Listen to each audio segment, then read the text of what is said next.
Mereka punya tiga hal. Mereka punya wira swasta, edukasi, dan juga teknologi.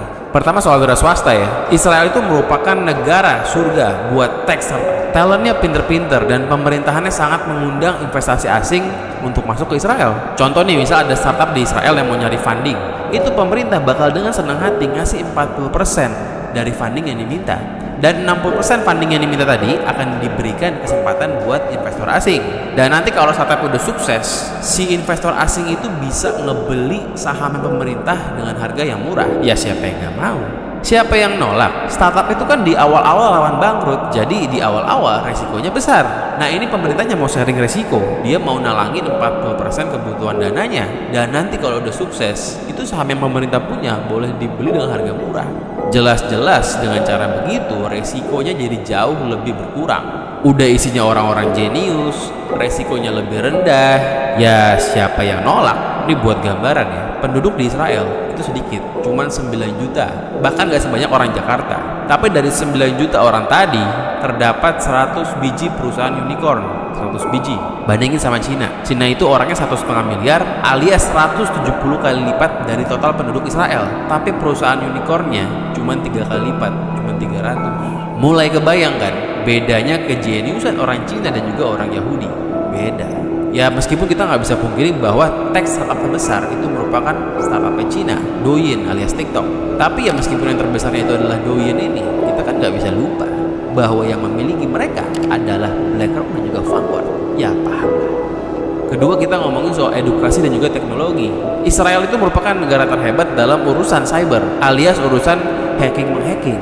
Dana investasi sedunia buat industri cyber security itu 40% yang masuk ke Israel. Sedominan itu. Today Israel receives roughly 1/5 of the world's global private investment in cybersecurity. You're in a wonderful business. It's endless. Menjadi negara yang hebat dalam dunia cyber adalah merupakan sebuah resep kunci sukses abad 21. Makin tahun semua lini kehidupan kita pakai internet. Sekarang kulkas pun pakai internet. Entah apa gunanya. Semakin nyambung ke internet tentu akan semakin nyaman, semakin simple, semakin otomatis. Tapi semakin nyambung ke internet, maka akan semakin rawan untuk dihack. Dan hack di sini kita bukan ngomongin sekedar hack nyari password Facebook loh. Level skill ngehacknya orang Israel itu mereka sampai bisa ngehack mobil lo yang lagi lo kendarain. Mereka bisa kontrol setirnya, bisa bikin tuh mobil ngegas atau ngerem. Selama tuh mobil ada koneksi internetnya, mereka bisa ngehack itu. Dan ini terdengar kayak di film-film, tapi ini nyata, ada footage-nya. Dan mereka bahkan bilang itu gampang. Hampir semua mobil zaman now itu ada internetnya. Ya semengerikan itu, inilah industri masa depan. Semakin tahun manusia makin bergantung ke internet, maka akan semakin powerful Israel. Mau jadi orang baik buat jualan security bisa, mau jadi penjahat buat jadi hacker juga bisa. Mereka orang Israel. Salah satu faktor yang bikin Israel jadi jago dalam dunia cyber security ini adalah keadaan. Konflik mereka dengan Hamas itu merupakan konflik yang bisa dibilang blessing in disguise. Konflik ini membuat mereka jadi belajar dengan mati-matian karena pertaruhannya adalah kedamaian mereka. Cyber security ini merupakan pelajaran dalam kurikulum sekolah Israel. Ya kalau zaman gua dulu ya di tahun 2008-2009 di SMA itu dalam pelajaran IT diajarin cara mengoperasikan Microsoft Word. Kalau di Israel mereka belajar cyber security.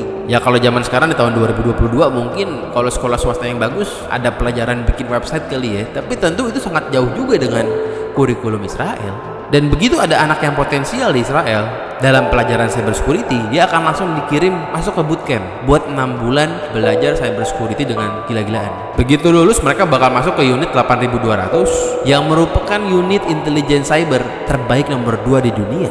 Mereka cuma kalah sama NSA yang merupakan unit cybernya Amerika.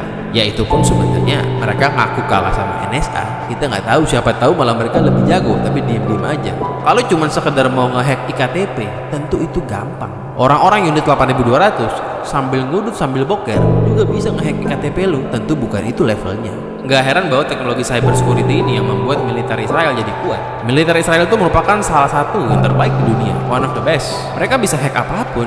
Mereka bisa ngehack pabrik obat buat bikin obatnya itu jadi ngaco isinya. Yang tadinya obat kanker jadi obat pilek. Bisa mereka hack selama tuh pabrik ada koneksi internetnya, selama tuh pabrik ada sistem komputernya. Mereka juga bisa hack pabrik nuklir. Mereka bisa bikin ada kebocoran tiba-tiba. Selama tuh pabrik nuklir ada sistem komputernya. Kalau mereka mau ngacauin suplai listrik suatu negara, bisa nggak? Bisa. Sistem keamanan negara juga bisa. Sistem apapun selama itu terkoneksi dengan internet, tentu itu bisa dihack oleh orang-orang Israel.